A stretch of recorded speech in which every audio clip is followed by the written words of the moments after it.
What it really takes is a family, and we as conservatives have to fight for the family. A party that desires to lead this country must have an agenda that the American people believe helps them. What is it that we can do to keep government from growing so large we can win this battle?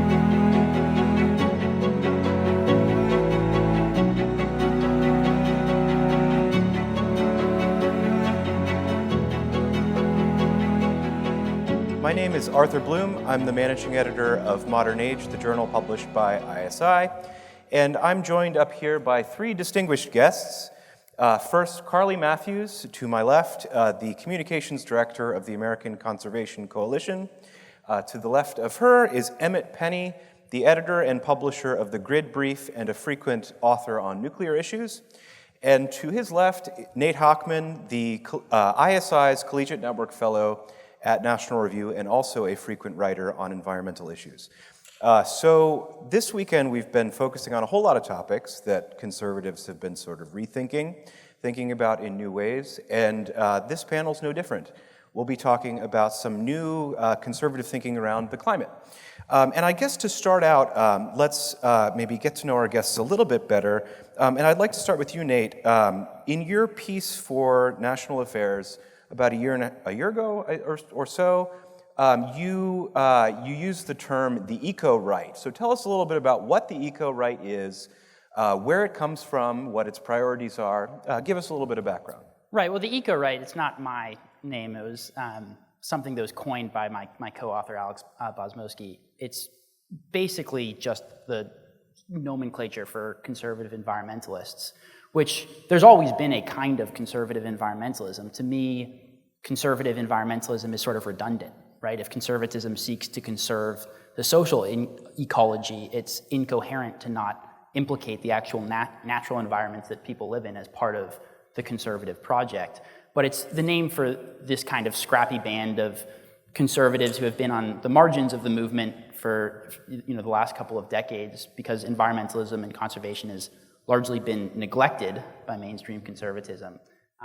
But we're seeing a resurgence right now, and the EcoRight, quote unquote, for lack of a better term, is actually being taken seriously now. And that's just a shorthand way to describe conservatives who care about environmental issues. All right, Carly, so you work for an organization that does a lot of advocacy around climate issues, probably the premier right-of-center organization that does that sort of thing. Tell us a little bit about your work and some of the things that you're focused on. Yeah, thanks. So the American Conservation Coalition was founded in 2017 because we saw kind of a gap in the market, per se, that conservatives were not really engaging productively on the environment, but on the other hand, the mainstream environmental movement was not being all that constructive either, right? You have groups like the Sierra Club, Greenpeace, really conflating common sense conservation, environmental action with large-scale progressive priorities. So we wanted to make an organization that allowed young conservatives to care about the environment, to pursue policies that would benefit the environment without, becoming progressive or ascribing to progressive values. And I think the main kind of idea that we operate under is you don't have to accept that the government needs to be bigger to accept that the climate is changing or that the environment needs to be protected. So that's what we operate under, and right now we have about 130 branches across the country, both taking part in local action but also advocating on a national scale for key legislation. Great, and Emmet, to you next. Talk a little bit about your background, how you got into nuclear energy issues. Oh, man. So I've come in from the cold, but back when I was on the left in 2017, I wrote a piece for Paste Magazine called Lecture Porn, The Vulgar Art of Liberal Narcissism. And a guy named Michael Schellenberger thought it was a good article and DM'd me. And he said, "What are you doing?" And I said, "Nothing," which was a lie. I was working the cash register at a bookstore, and my phone was broken, so I had given him the bookstore's phone, and I made the shipping guy take the front so I could talk to him. And he's like, "What are you interested in?" And I told him, and he's like, "I don't care about that. What do you think about nuclear?" And I said, "It's bad." And he's like, "Why don't you come out to Berkeley and I'll change your mind?" And then he did, and we maintained a friendship, and a few years later, a company I was working for fell apart, and I called him. I said, hey, you should hire me. I'm scared of being in poverty. And he said, I should. I'm about to write a book, and that book was Apocalypse Never. So that's how I got my entryway into nuclear advocacy. So you were the one who changed Michael Schellenberger's mind on nuclear? Impossible. But no, he was very persuasive, but his staff was really what ended up convincing me. It was sitting down with people way smarter than me and very generous with their time, and them just showing me the realities of our energy system, and that's what convinced me. So my follow-up question to that is what convinced you that nuclear power needs to be a part of our energy and climate strategy going forward? Yeah, so luckily that's a really easy question in that it's the only thing that works. The two canonical examples we have of any large-scale decarbonization of an electricity grid are Ontario, where it displaced coal, and in France during the 70s, not particularly environmental policies, right? France was desperate for some sort of energy sovereignty, and that's why they did it. I like to say the renewable strategy is like doing jumping jacks, thinking you're going to be the UFC champion. That's about how successful they have been. I think we can all look across the Atlantic and see that Europe has, they're reaping the whirlwind. To go back to you, I guess maybe one way of getting started on this discussion is to talk about the differences between a conservative approach to the climate and a progressive one. Nate, let's go to you. Could you talk about that a little bit? Right, so it should be said that I think the conservative movement has had a major blind spot on environmental issues, at least for the last few decades. But I also understand why conservatives today balk when they hear about environmentalism, because rightly the environmentalist movement is associated with a variety of left-wing premises which are unacceptable to conservatives. And there's just fundamental first principles disagreements between, I think, what a robust, authentic conservative environmentalism would look like and a progressive environmentalism. So anyone who's interested in this topic should read. Roger Scruton wrote an entire book about conservative environmentalism called The Case for Environmental Conservatism, where he delineates between what is essentially just an extension of the conservative ethic to our natural environment, trying to conserve the things we love about our heritage, which particularly in the American context, I think, should absolutely implicate the natural environment, and to protect beauty and the sort of aesthetics of the places that we live, and progressive environmentalism, which in many ways is diametrically opposed to that, right? Progressives in their environmentalist ethic begin at what is wrong with society, right? They see that they see environmental degradation as the result of all of these deep, profound sicknesses: capitalism, late-stage neoliberalism, any assortment of cultural issues. They see that as what's driving environmental degradation, and they begin at that premise. Conservatives begin at the premise that the natural environments that we inhabit, the places that we live, are good and worth defending and protecting. And that leads to any number of different policy implications, but it's fundamentally a philosophical difference at root. The other thing is just that I think more broadly, progressive environmentalism is often utopian.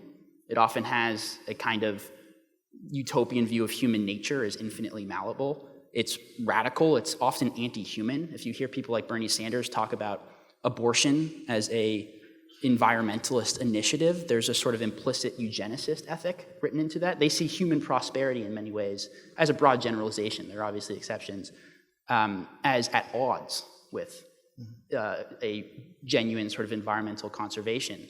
Conservatives, I think, again, see the two as inextricably intertwined, and conservation as an aspect of human flourishing rather than being at odds with humanity writ large. And Carly, I'd like to put the same question to you. How do conservatives have a different approach to climate? Yeah, I mean, I would echo everything that Nate said, but I'll add, I think conservative environmentalism is inherently optimistic, right? It wants to protect the promise of more human flourishing. It's not anti-human. It's not saying we should have fewer kids, we shouldn't have children in order for the environment to thrive. So I think that that's kind of the bottom line, is that conservatives look at the environment as something that we can protect and will protect, whereas progressives view this as something that humans have catastrophically destroyed. We're not going to really make it better unless we knock everything down and build it back from the ground up. And I think conservatives have a much more hopeful outlook to solutions that we could pursue. And to go back to you, I'd like to get a little bit more specific and talk about some of the, sort of policy matters. And Nate, in your piece for National Affairs, you talked about two different approaches by right-of-center eco-rightists, some of whom support a carbon tax or a cap-and-trade scheme, the sort of more people who would favor a stronger policy response versus something more focused on research or something like that. Could you talk a little bit about that? I was surprised to read that Art Laffer supports a carbon tax, for instance. Yeah, the biggest bipartisan statement of economists, I think, in the history of the profession of economists, from Reagan's economists all the way over to a bunch of leftist economists, endorsed the carbon tax in a statement a few years ago. To me, it's clear that something like carbon pricing downstream is going to be the most decentralized, sort of market-focused, least centrally planned approach to decarbonization, but we're clearly not there yet. And I think there is an argument that doing something like that now, in a time when we have a much more sort of fossil fuel-centric economy, would be catastrophic. And I think there's legitimate debates to be had about that. But this is why we sort of frame the two approaches as ideally being harmonized, right? So something like carbon pricing would come downstream after we already had an economy that was moving towards clean energy through, more nuclear, NEPA reform, et cetera, et cetera. And I also think I'm having a lot of interesting conversations right now with people in Republican policy circles who are often on the sort of populist nationalist side, who are not necessarily particularly interested in the issue of climate change as an abstract issue, but they understand correctly, in my opinion, that there's a way to do energy policy which is consistent with environmentalist goals and also is nationalist, America first, et cetera, because China has a much more dirty economy than we do. So we're actually, we're doing all this work to have a cleaner economy. We have a much cleaner economy, much cleaner energy grid than China. We're not fully taking advantage of that. There are things like, which we can get into, like a border carbon adjustment, which is a kind of carbon tariff, which would punish China for having a dirtier economy and reward Western countries like the United States for having a cleaner economy.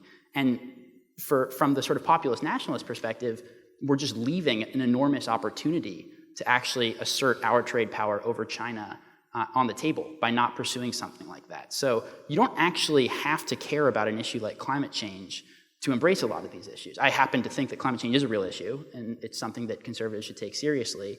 But I also understand that not every conservative agrees with me, and I can make the case for something like a carbon tariff to them without even mentioning climate change at all. And Emmet, I'd like to go to you next. I guess one of the more surprising things that I noticed from reading your work was, even though there's sort of a consensus that nuclear power has to be a part of our energy strategy going forward, we seem to be moving in the wrong direction. We've closed a dozen plants in the last 10 years. So why is that? Why is there so much resistance to taking up nuclear power? Yeah, so, this is a problem decades in the making, which is why it would be incredibly hard to solve. And on the one hand, it's very easy to take a look at the environmental movement of the 60s and 70s, which I have, and it's still, and its legacy exists basically as it was then. It's just become market savvy now. And their resistance to nuclear was basically anti-human. They were scared of abundant energy because it would bring more people into the world, and that would create ecological devastation by increasing industrial intensity. So that's why they don't like it.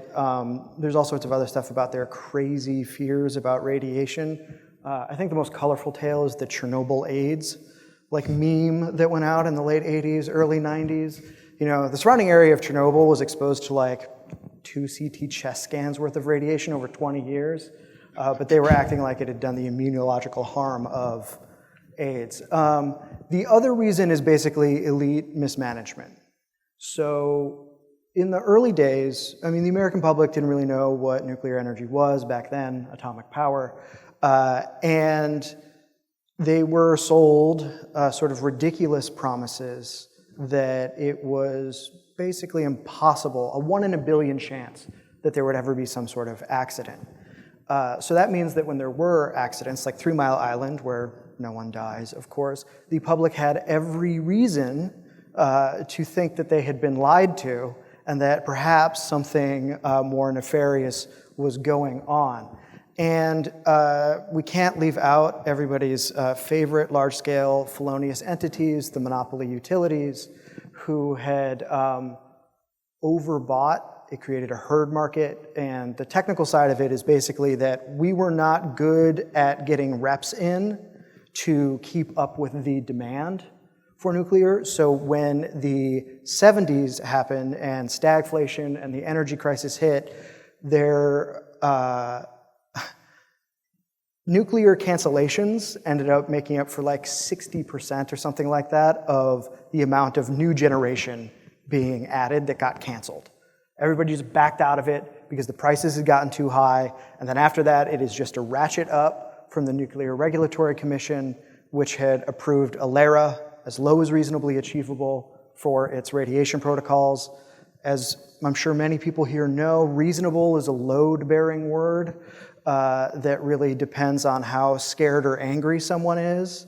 And that has made it so that we basically cannot build nuclear in this country.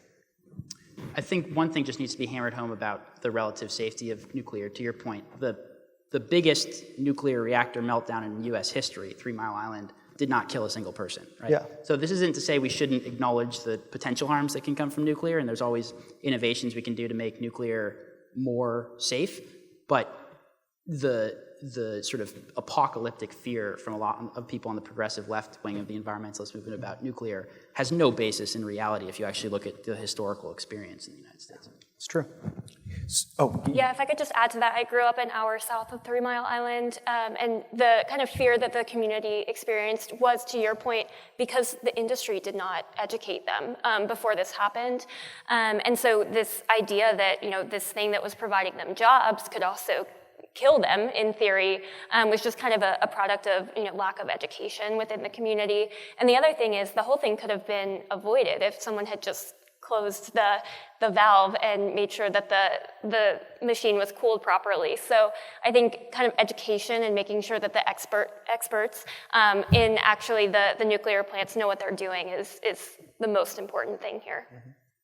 So I wanted to bring up, so two of you have now used the phrase anti-human to describe the environmental movement. And, I guess my question for you is there any common ground to be found with these people? I think maybe the big difference between a conservative approach to environmental issues is that conservatives are willing to balance the needs of the climate with national security, the needs of to produce enough food for people to eat and stuff like that. Is the mainstream environmental movement just so out of whack in its priorities that it can't be worked with?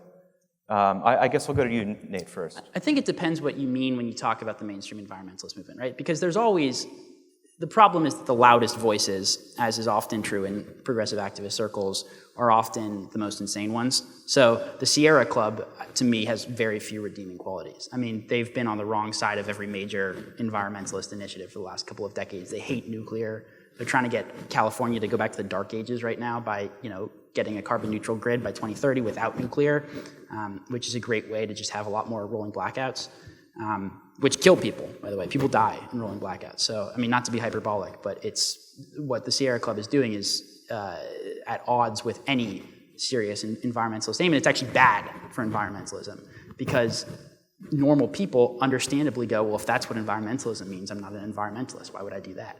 But there are plenty of sensible progressives who are environmentalists who are on board with any number of, a suite of policy issues that I think are the right move. You talk about something like NEPA reform, which is a way to, what Emmet was talking about, it's a way to make nuclear easier to actually build in this country. you're seeing a lot of movement in like the serious sort of progressive climate policy wonk world to actually embrace that. And if you talk to, fewer people hate the kind of progressive environmentalist activists more than the sort of center-left environmentalist activists, because Sierra Club is constantly getting in their way. So it depends which environmentalist movement you're talking about. A lot of the people in the activist class are the worst, but a lot of people in sort of moderate Democratic Party circles or in sort of smaller but more serious environmentalist groups that could be broadly construed as being on the left are definitely going to be amenable to, I think, conservative or just commonsensical environmentalist policies. Same question to you, Carly. Is there any common ground to be found with the environmental movement? I think there is, certainly, and I agree with Nate that the loudest voices are definitely the most extreme. I will say the League of Conservation Voters is my least favorite, perhaps. Their scorecard, I think, is deeply unfair, conflates a lot of progressive priorities with environmentalism. Actually, if someone voted no on Tim Scott's police reform bill, that was a pro-environment position. So make sense of that for me, because I'm still struggling to do it. But I do think there are some organizations that have really gotten behind nuclear, natural climate solutions, things that we could really put into action now. And he's by no means a progressive, but Senator Manchin said that NEPA reform is like a condition for him if reconciliation will pass. So I think there are some people maybe in the middle who would be willing to actually put environmental action as a priority. Now, one thing that I've noticed about a lot of this kind of new green stuff coming from the right is that they're a lot less enthusiastic about renewables than people seem to be maybe 10 years ago. There are a lot of reasons for that, one of which is sort of geopolitical. China makes most of the solar panels that get used around the world. Emmet, could you talk about the drawbacks of renewables? Yeah. It's hard to know where to begin. So I guess I'll start with this. Like, if you're going to have an electricity grid, you really want like three things in this order. It needs to be reliable, it needs to be affordable, and then it can be green as a tree, right? And really the first two are almost the same. And the way you do that is by having very reliable, pretty straightforward thermal generation. You have a high thermal competency in your society. People know how to build coal plants. We like those less now. They still play an important role. One day they won't. Nuclear and natural gas. Now, the problem is, if you start to add intermittent resources to something that has to stay at 60 hertz to keep running, you start to build a car where the brakes work 99% of the time. And you don't know when that 1% is going to happen. Texas got a very rude and fatal awakening to that last year. And the more you add to it, the more entropy you add to an already highly complex system that needs high thresholds of predictability. That is all renewables do. The only reason that you build them is to get the tax credit or to enforce energy austerity. That's it. Can you elaborate on that a little bit? Yeah, sure. The vision for the renewable economy comes out of guys like Amory Lovins and Ralph Kavanaugh over at the NRDC, who's still toiling away at shutting down Diablo Canyon. And their vision, along with Paul Ehrlich and all of these Malthusian eugenicist, anti-human people, was the idea that we had to vastly constrict energy consumption to put ourselves back into harmony with nature. And the intuitive energy move from that is to get things that apparently look like that harmony. And that is going to be wind and solar. And that is why the environmental movement liked them so much, to the extent, too, they had fewer problems with coal for decades than they did with nuclear. And they were really hard on the renewables. Now, the tax credit thing works into that because the financiers that pour money into these organizations also really like those tax credits. And these were the groups that were sort of at the tip of the spear for electricity restructuring in America. So the way that we've structured our electricity markets really benefit just-in-time natural gas, which is great, God bless the Permian Basin, and intermittent renewables, which natural gas can ramp up to solve, right? So when those drop off the grid, it is like losing tons of power plants all at once. Because when they go, they all go. And natural gas moves into the spot market to help do that. There are other technical aspects here about how this forces off larger power plants, including nuclear. Palisades in Michigan is an example like this, that got forced out of the market because of the way that they're structured. The subsidies from renewables and the way that capacity markets work make it so that if you own a large-scale power plant, eventually it is just easier for you to shut it off, because who the hell can budget if you don't know if you're going to make $5 or $500,000? Carly, did you want to jump in on the renewables question? Sure. So ACC is supportive of renewables. Of course, there's an argument to be made, of course, Emmet did, that they are intermittent. I think something that we haven't touched on a ton is battery storage and where that could take us in the next few decades. Obviously, nuclear is, can produce clean energy 24 hours a day, 7 days a week. That's a more viable option for long-term energy production. But I think renewables have a place. I think they can be really beneficial in the energy market. Something that comes to mind for me is something like net metering and residential solar panels. Something that's kind of specific to that household, can save that particular resident money, and then they can sell energy back to the grid. So I think there is a place. I don't think it's as big as a lot of environmental groups try to say it is. I don't think we'll have a grid where we're 80% renewables. That's absurd. But I do think that moving forward, there has to be room for renewables, but also we need to relook at how we're producing them, because we cannot rely on Chinese slave labor for our solar panels. Now, I want to kind of put on a progressive hat and ask you all. So, I think everybody up here is pretty favorable towards natural gas, skeptical of some of the bigger solutions that are being offered, like the ban on fracking by some Democrats. I think if I were a progressive looking at some of the things that you all are proposing, I would think that they're woefully insufficient. That we're all going to boil in 10 years. You guys are sort of rearranging deck chairs on the Titanic. What would you say to that, Nate? Well, progressivism always thinks everything is woefully insufficient, right? I mean, this is one of the big differences between conservatism and progressivism. Carly was saying earlier that conservative environmentalists are more optimistic than progressives, and in a sense, that's obviously true, because we don't have this apocalyptic vision of the world ending in 10 years if we don't completely, send the energy grid back to the dark ages. Mm-hmm. But on the other hand, progressive environmentalism, like so much of activist progressivism these days, is so optimistic as to be utopian. The apocalyptic mood is directly linked to the utopian mood, because if you think that, perfecting the human condition is just one policy, flip away, then any moment in which you haven't perfected society and solved the problem of human brokenness and sin and brought about, heaven on earth is enormously frustrating, right? Mm-hmm. Which is why progressives are often simultaneously utopian and profoundly pessimistic. So, the progressive activists are never going to think anything that's offered, whether it's from conservatives or from, more moderate Democrats, is enough.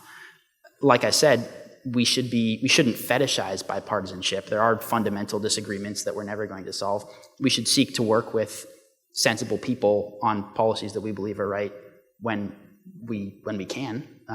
We want to create effective policy and pass it that's good for the country. But I don't think we need to indulge frustration from progressive activists who really, at the end of the day, are angry that the world isn't perfect. Mm-hmm. And Carly, what do you think about the accusation that we're not moving fast or far enough?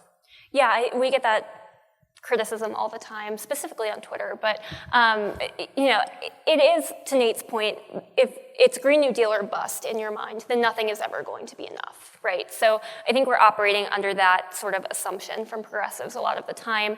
But I will say there's also just kind of a resistance to agreeing with anything a Republican says, right? So President Trump in his State of the Union address says he's joining the Trillion Trees Initiative, which is a global initiative to plant 1 trillion trees across the world to naturally sequester carbon. And immediately he was just eviscerated. Like, trees are not going to solve climate change. This is absurd. This is a straw man. Well, last week, President Biden said he's going to plant 1 billion trees domestically, and everyone's celebrating. So I think there's also just this kind of unwillingness to see that maybe Republicans are at the table, maybe they're willing to, pursue some climate solutions, and I think that that's been a really big roadblock in getting anything done. Right, just quickly to that point, I mean, another sort of frustration for conservatives who care about environmental issues is that progressives are constantly lambasting conservatives in the Republican Party for not being on board with their environmental agenda, and then when the Republican Party does something that could be construed as moving in that direction or moving towards something, environmentalist, they get even more hate from progressives because they're not embracing everything that progressives want, right? So Maybe could you elaborate a little bit on things that Republicans have gotten behind that are worth noting, because I think that might be new to some people. Yeah, sure. Well, I mean, I think ACC does a lot of work, so Carly might be able to answer that question more comprehensively than I can. For my part, the GOP is not where I want them to be on environmental issues, but you have seen, I'm speaking to a bunch of people and staffers in various offices right now, people who are really interested in border carbon adjustments, a carbon tariff, which I think would be effective both as an America First trade policy and also ultimately to decarbonize global energy grids. And you are seeing House Republicans unveiling an environmentalist package, albeit a relatively modest one, but symbolically significant. Which you wouldn't have seen at all, I think, a decade or two ago. But I don't know, Carly, do you have more on that? Sure. So I think a really good example is the Energy Act of 2020, which was ultimately bipartisan, but there was a lot of Republican movement, specifically Frank Lucas, and the House was really influential in a lot of the things that went into that bill. Nuclear innovation, specifically SMRs, which are smaller nuclear reactors, which a lot of folks think are kind of the future of the industry. Battery storage, carbon capture. I think the Republican approach really leans into this idea of innovating toward technologies that will be emissions reducing and ultimately being able to export those to countries. Because when we talk about, just reducing fossil fuel consumption, that's not really hurting you or me immediately. That's hurting developing nations that are trying to increase quality of life for people who are living in poverty. So I think really innovating here to make sure that we have affordable, abundant energy, but also being able to export strategies to other countries is something that Republicans have really been kind of honing in on. Emmet, did you want to jump in on this one too? Yeah.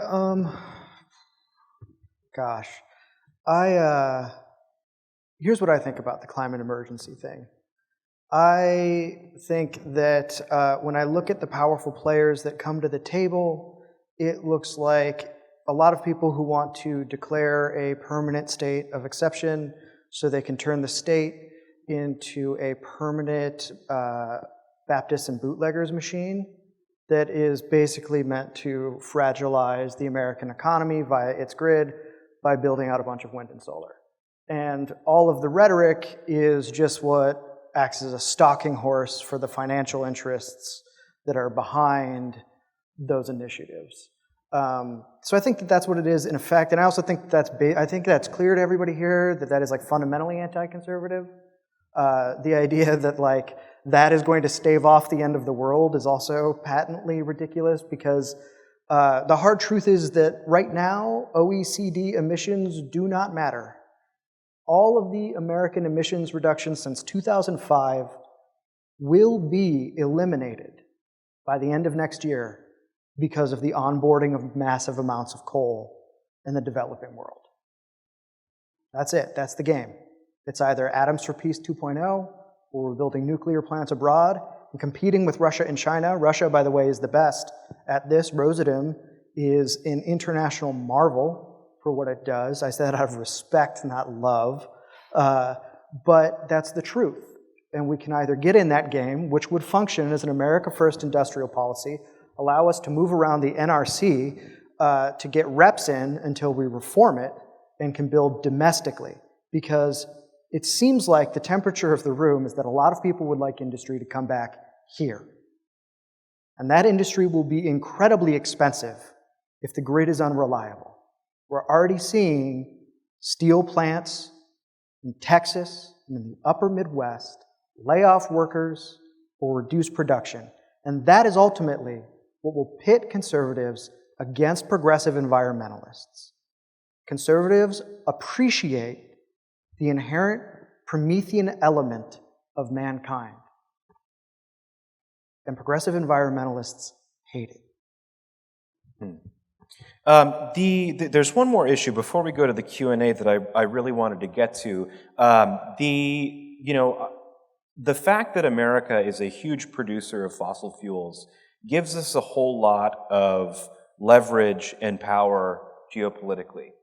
And trying to move to an economy that focuses less on fossil fuels is that going to be bad for America's standing in the world if we do that, Nate? Well, it depends. I mean, all of these things are contingent, right? But the argument, the America First argument, this is probably why I'm a little more sympathetic to renewables than you are. I agree that it's absurd and ridiculous and utopian to say that you can decarbonize your energy grid without really having nuclear being the core of the strategy. But there are real reasons that aren't just sort of gooey environmentalist activists' motivations to embrace renewable energy sources, one of which is that even in an unsubsidized environment, the cost of renewables is dropping much more quickly than fossil fuels. And there is a sort of clean energy arms race. A lot of American policymakers aren't really even thinking about it in these terms, either because they're conservatives who associate renewables with environmentalist activists on the left, or because they're progressive environmentalists who actually don't really care about the national interest at all. But the fact of the matter is there's a reason that China's trying to corner the market with solar panels, which is that these are going to matter, especially as they become cheaper and cheaper, especially as we develop sort of new technologies like battery storage, which is going to solve the intermittency problem potentially, or at least mitigate the issues associated with it. And America can either be a leader in that energy economy, or we can be beholden to our geopolitical enemies like China. The other thing I'll just say really quickly is that you can never fully be energy independent if you rely on fossil fuels, because even if you're a net exporter of oil and gas like America is, the prices for fossil fuels are set on the international market. So the gas price crisis right now is a perfect example of this. Even though America today is still a net exporter of fossil fuels, our prices are going up at the pump because of a war waged by an oil producer, 4,000 miles away. How far away is Russia? 4,000 miles, something like that. I'll check after. Yeah, someone can tell me. But the point is that is not a problem that we have with renewables. So fundamentally, true complete energy independence inevitably will require an energy economy which is not just fossil fuels, because we're never going to solve that problem, at least in my lifetime. Again, that doesn't mean that the way to do this is to undercut American sovereignty, to destroy industry, to insist that people abide by some kind of energy austerity. But it is to recognize that as prices of renewables continue to go down, as new technology emerges, America has a choice to make. Are we going to be a leader on these energy sources, or are we going to cede the ground unnecessarily to our enemies? I'm an America firster. I prefer the former to the latter. I would just add to that, I think the new oil in this clean energy transition will be critical minerals, and we're already seeing China absolutely annihilate us on this issue. China doesn't mine the most critical minerals, but they do refine the most. I think they have 90% of the market right now. So I would say, bringing mining, which again is a progressive environmental lightning rod, back to the United States, we do it better, we do it cleaner, and really kind of taking control of that market would be the way that we continue to have international energy dominance. All right, so last thing, reading through the materials on the ACC website, I see a lot of emphasis on the idea that young voters and young people expect from the party that they vote for that they do something about the climate. So can you talk a little bit about that argument? Sure, yeah, I think Nate and I are good examples of kind of younger conservatives coming up in the movement who really want the Republican Party to engage on this issue. There's a huge generation gap between older Republicans and younger Republicans when it comes to the environment. And something that I think about a lot as someone who grew up a conservative, got involved with conservative clubs in college, and who cares about the movement is that if Republicans don't engage productively on this issue, we're going to lose an entire generation of voters.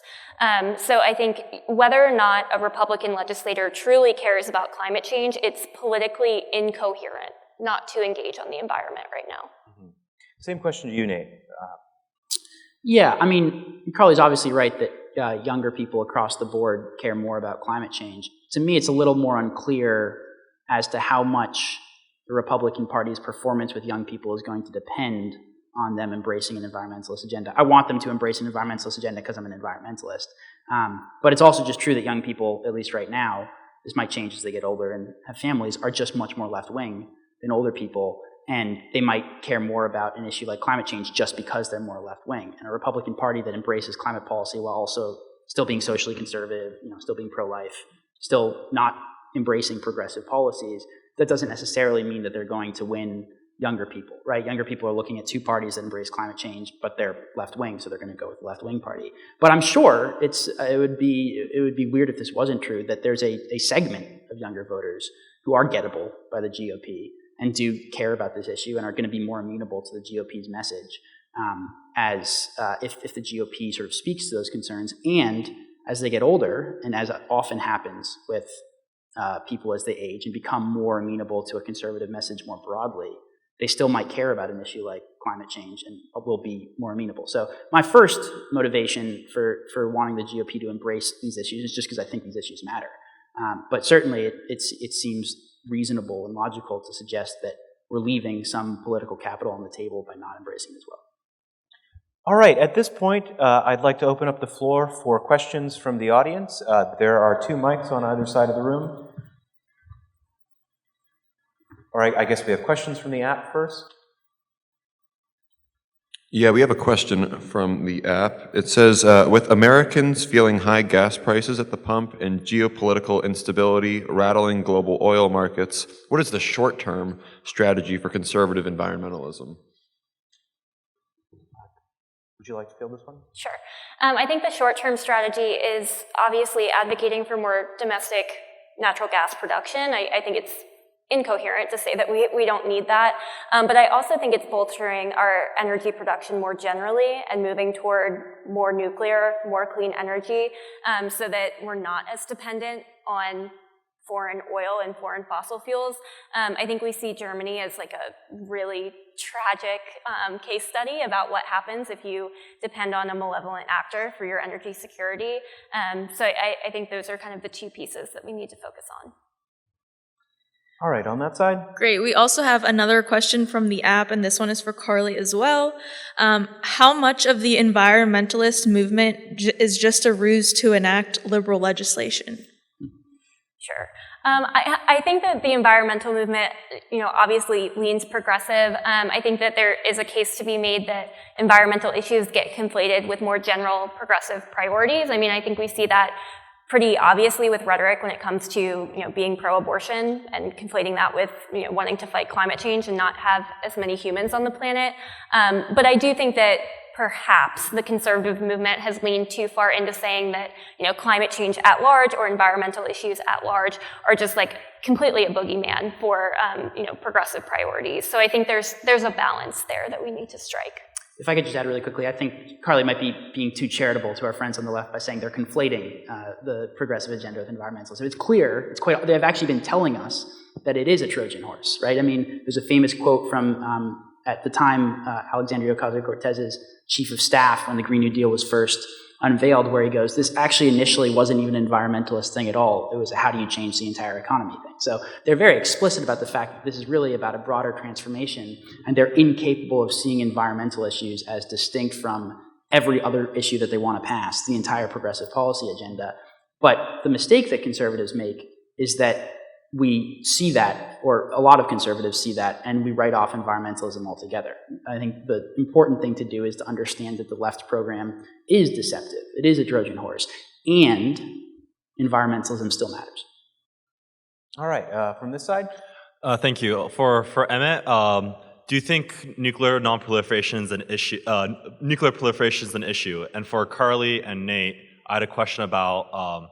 So in ISI's homecoming, we heard from Professor Snell from Princeton, and he put forward the notion of responsibility and the idea that we are kind of prone to Gnosticism because we don't really take responsibility for knowing our surroundings. For example, he asked his students, how many trees and birds do you know? Can you name 5 trees that grow on your campus? And I don't know how many any of the trees that grow on Georgetown's campus, which is where I go to school. But so where is the kind of the lever of responsibility in terms of the climate crisis and tackling the kind of crisis of responsibility that I see in the modern world? I think there's a question there for. Yeah, so I guess I'll go first, and luckily it's pretty brief. North Korea taught us that you can get the bomb without the reactor, so that's the way it goes. Conservative environmentalism. Try to emulate North Korea.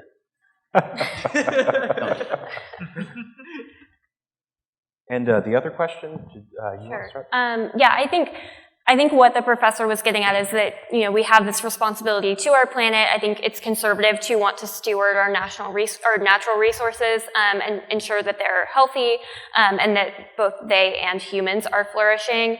So I think that it is inherently a conservative principle to want to conserve our environment, and I think that's something that ACC is really passionate about. I don't think you can fully want to protect the environment unless you go out in the environment every now and then. Yeah, the only thing I'd add is I think you're asking about localism. Again, the Roger Scruton book about environmentalism, he describes conservative environmentalism as beginning from the Greek word oikophilia, which means love of home. And I think this is another major difference between left-wing and right-wing environmentalism, is conservative environmentalism begins at the impulse, which is really, by necessity, place-bound and local, which is a love of one's own, a love of one's home, and it builds outward from there, like Burke's Little Platoons, right? You start at the family, you build out to the local community, then you arrive at the nation and all of mankind. So it doesn't start from top-down, global, internationalist, transnational bureaucracies and abstract utopian schemes. It starts at material, coherent, local communities, and it builds outwards from there. Thank you. All right, on this side? So I've got a question for Nate, and I'm going to slightly rephrase it because of his last 2 sentences there. So I noticed you referenced Burke, and forgive me, but as much as I appreciate Burke and the conservative movement, Strauss's critique of Burke is that he's nothing other than just another liberal. And Did the Claremont Institute send you? I can't say who sent me. But anyways, yeah, so my question is essentially, earlier in your talk, you described the liberal agenda roughly, I don't want to put words in your mouth, but roughly as a utopian endeavor. And you said they're ultimately just mad because the world isn't perfect. And that reminded me of 2 quotes, which I'm also getting from Leo Strauss. He says, Machiavelli has a great quote where he says, you need to treat chance, like you treat your wife. You have to beat her into submission. Again, that's Machiavelli that said that. That's not me advocating that. Then, of course, there's Francis Bacon, who says nature is something we should torture and mutilate until she reveals her secrets.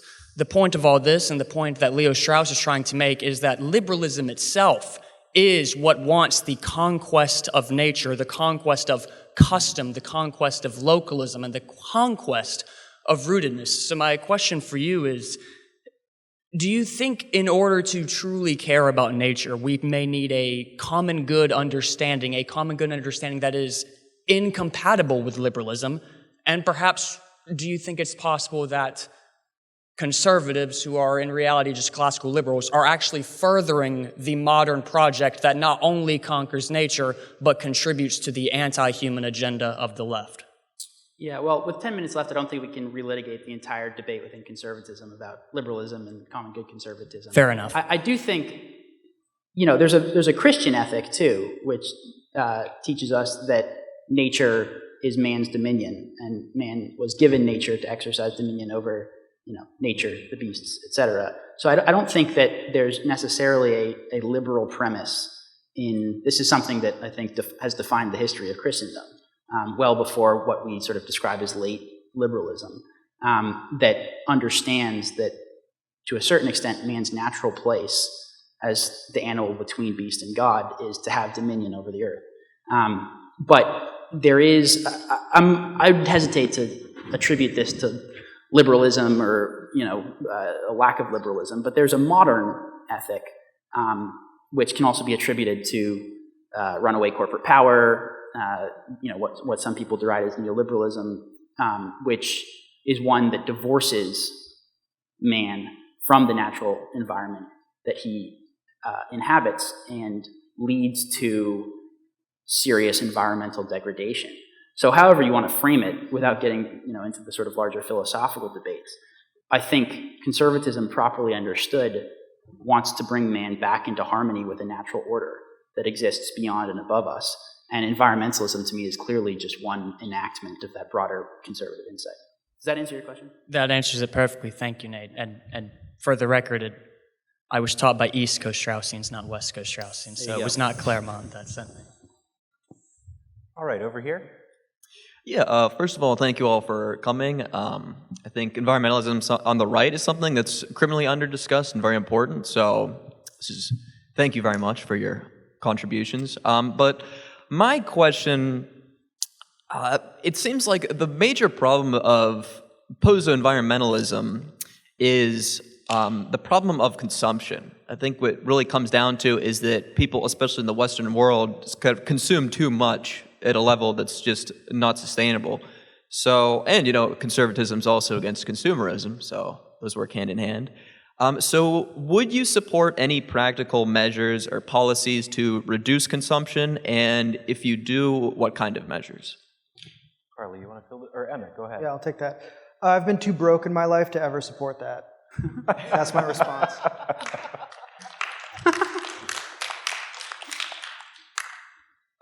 Do you want to address that one too? Yes, I got into a fight on a podcast with a progressive about this, actually.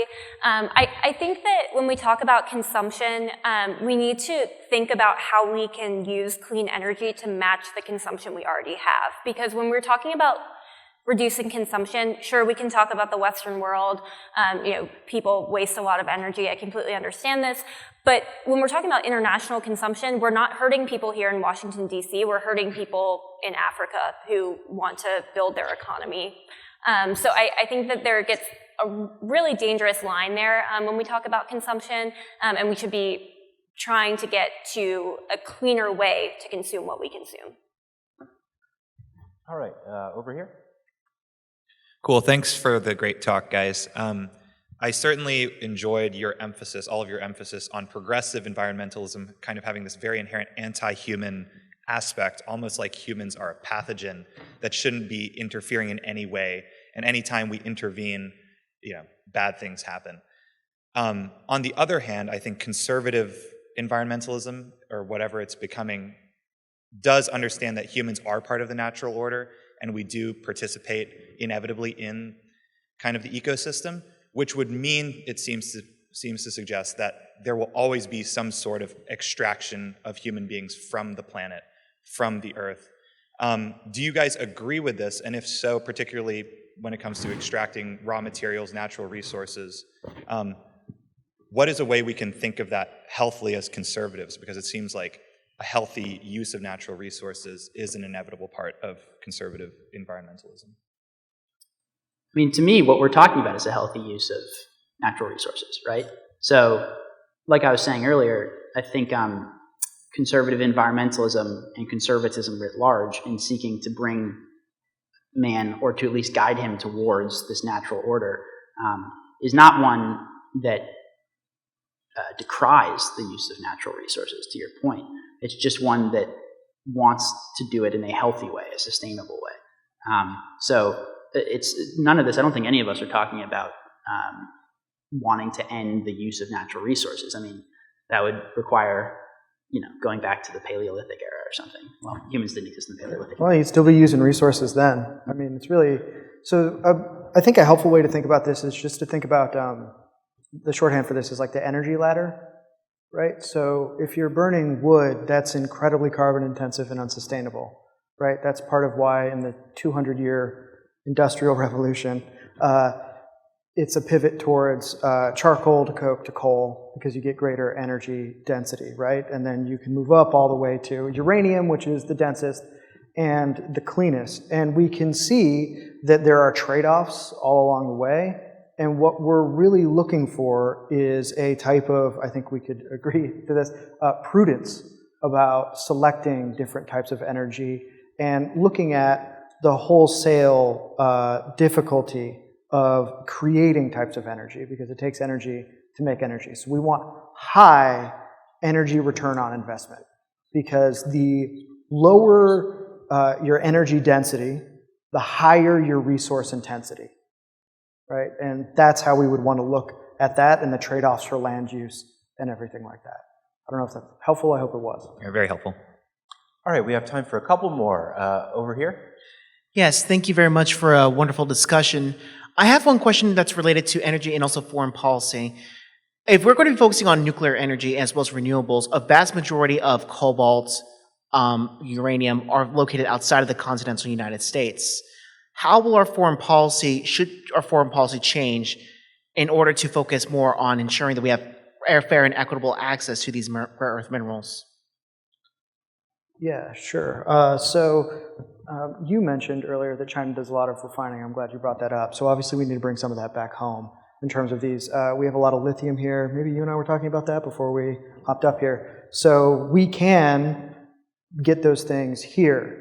We also have a fair amount of uranium here. And our neighbors to the north, Canada, also have a fair amount of uranium. So there's a lot we can do to onshore and nearshore these things to make it happen. It is completely within the realm of possibility. It is about political will and overcoming interests antagonistic to those goals. This is why annexing Alberta is a conservative environmentalist policy. Yeah. Well, that's my next piece coming out now. All right, do we have over here? Yeah, hi there. So very fascinating panel. One thing that I've heard both sides mention repeatedly are, of course, the need for standard GOP talking points like preserving national parks, doing carbon taxes, that type of fun stuff. Considering the GOP will have, a majority in the House and potentially in both chambers, and hopefully the White House down the road, what are some visionary ideas that the party could embrace? Things like rewilding the Great Plains or, installing a nuke in every home. I'm in my 20s. I've grown up hearing platitudes about the environment collapsing or the need for carbon offsets my entire life. But frankly, that's just tired and doesn't really motivate voters anymore. What type of things? So this isn't going to sound like sexy as bisonism, as my friend Micah Meadowcroft likes to call it, though that is a pretty sick plan, I must say. But it would have the sort of redounding effects that would basically allow the U.S. and its allies in the developing world, as I've said, Atoms for Peace 2.0. And it would be NRC reform, Nuclear Regulatory Commission, and I think that this could be demonstrated to the American people as part of industrial policy that treats Americans as workers and not servants, and our energy infrastructure as essential and not incidental. I think we want nuclear plants with clean air, not because they're going to solve climate change. That's very nice, right? But also because it's clean air in a specific community. And it is an ecosystem of skills and trades jobs that create a civil society capable of providing people with the opportunity to pursue family lives, basic decency, and aspire to the common good. And that is a vision I think would be incredibly inspiring for the GOP to move forward with once it has control. All right, I see one more person in line over there. Yeah, thank you. What do you think is the future of agriculture, animal agriculture, and what do you think is the Roger Scruton conservative view of how we treat animals and factory farming? Carly, you guys have done a lot on agriculture, right? You want to field this one? Sure. So I think that a lot of times farmers are kind of made the scapegoats of environmental challenges, and we think of them as perhaps the enemy. So I think it's really necessary to shift this to farmers can be kind of the environmental heroes that we need them to be. And I have 10 seconds left, so I'm not going to go into depth here. But I would just say look into regenerative agriculture and the opportunities that that presents, because it treats animals better and it treats our planet better. It allows crops to grow in a more natural way. Call your representatives and tell them to support the Growing Climate Solutions Act, which is something the ACC has done a lot of really good work. Yes, thank you, Nate. All right, that's all we've got time for. I'd like to thank our three panelists. And let's see.